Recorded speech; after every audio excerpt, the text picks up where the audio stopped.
जय माता आदि भक्तजनों, कैसे हैं आप सब। आप सभी पर माता रानी की कृपा बनी रहे। चलिए जानते हैं हनुमान जी कौन हैं। ये हम सभी जानते हैं कि हनुमान जी भगवान रुद्र के अवतार हैं, भगवान शिव के ही एक अंश हैं। लेकिन उनके पूछ के बारे से जुड़ी भी एक विशेष कहानी है। क्या है वह कहानी, उनकी हनुमान जी की पूछ इतनी बलशाली क्यों है, चलिए जानते हैं।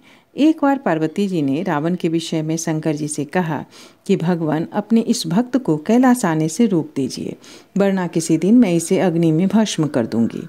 यह जब भी आता है मैं बहुत असहज हो जाती हूँ। यह बात मुझे बिल्कुल भी पसंद नहीं है। आप इसे समझा दीजिए, यह कैलाश में प्रवेश न करे। शिव जी जानते थे कि पार्वती सिर्फ उनके वरदान की मर्यादा रखने के लिए रावण को कुछ नहीं कहती। वह चुपचाप उठकर बाहर आकर देखते हैं रावण नंदी को परेशान कर रहा है। शिव जी को देखते ही वह हाथ जोड़कर प्रणाम करता है और कहता है, प्रणाम महादेव। तब शिव जी ने कहा, आओ दशानन, कैसे आना हुआ। मैं तो बस आपके दर्शन करने के लिए आ गया महादेव। आखिर महादेव ने उसे समझाना शुरू किया, देखो रावण, तुम्हारा यहाँ आना पार्वती जी को बिल्कुल भी पसंद नहीं है, इसीलिए तुम यहाँ मत आया करो। महादेव, यह आप क्या कह रहे हैं। आप ही ने तो मुझे किसी भी समय आपके दर्शन के लिए कैलाश पर्वत पर आने का वरदान दिया है और अब आप ही वरदान को वापस ले रहे हैं। ऐसी बात नहीं है रावण, शिव जी ने कहा। लेकिन तुम्हारे क्रियाकलापों से पार्वती परेशान रहती हैं और किसी दिन उन्होंने अगर तुम्हें श्राप दे दिया तो मैं भी कुछ नहीं कर पाऊंगा। इसीलिए बेहतर यही है कि तुम यहाँ पर ना आया करो, फिर आपका वरदान तो मिथ्या हो जाएगा महादेव। रावण ने कहा, मैं तुम्हें आज एक और वरदान देता हूँ कि तुम जब भी मुझे याद करोगे मैं स्वयं ही तुम्हारे पास आ जाऊँगा, लेकिन तुम अब किसी भी परिस्थिति में कैलाश पर्वत पर मत आना।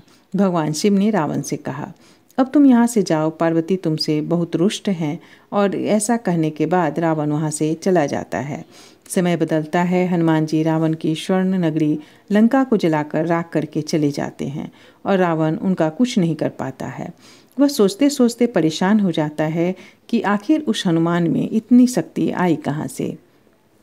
परेशान होकर महल में ही स्थित शिव मंदिर में जाकर शिव जी की प्रार्थना आरंभ करता है और उसकी प्रार्थना से शिव प्रसन्न होकर प्रकट होते हैं और रावण अभिभूत हो उनके चरणों में गिर पड़ता है।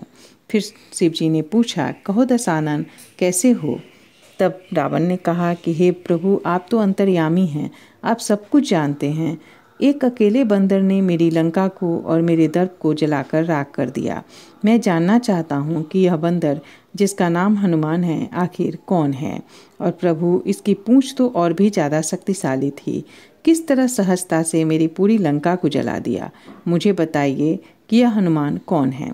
तब शिव जी मुस्कुराते हुए रावण की बात सुनते रहते हैं और फिर बताते हैं कि रावण, यह हनुमान कोई और नहीं बल्कि मेरा ही रुद्र अवतार है। विष्णु ने जब यह निश्चय किया कि वे पृथ्वी पर अवतार लेंगे और माता लक्ष्मी भी साथ ही अवतरित होंगी, तो मेरी इच्छा हुई कि मैं भी उनकी लीलाओं का साक्षी बनूं। और जब मैंने अपना यह निश्चय पार्वती जी को बताया तो वह हट कर बैठी कि मैं भी आपके साथ ही रहूंगी। लेकिन यह समझ नहीं आया कि उन्हें इस लीला में किस तरह से भागीदार बनाया जाए।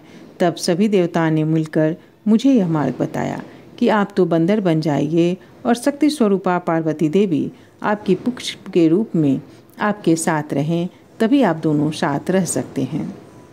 क्योंकि मैं तो यहाँ ब्रह्मचारी के रूप में रहने वाला था और उसी अनुरूप मैंने हनुमान के रूप में जन्म लेकर राम जी की सेवा का व्रत रख लिया और शक्ति रूपा पार्वती ने पूंछ के रूप में और उसी सेवा के फलस्वरूप तुम्हारी लंका का दहन किया। अब सुनो रावण, तुम्हारे उद्धार का समय आ गया है और अतः श्री राम के हाथों तुम्हारा उद्धार होगा। मेरा परामर्श है कि तुम युद्ध के लिए सबसे अंत में प्रस्तुत होना, जिससे कि तुम्हारा समस्त राक्षस परिवार भगवान श्री राम के हाथों से मोक्ष को प्राप्त करे और तुम सभी का उद्धार हो जाए। रावण को सारी परिस्थितियों का ज्ञान होता है और उस अनुरूप वह युद्ध की तैयारी करता है और अपने पूरे परिवार को राम जी के समक्ष युद्ध के लिए पहले भेजता है और अंत में, सबसे अंत में स्वयं जाता है और मोक्ष को प्राप्त होता है। जय श्री राम, जय माँ जानकी। जय माता आदि भक्तजनों, कैसे हैं आप सब। आप सभी पर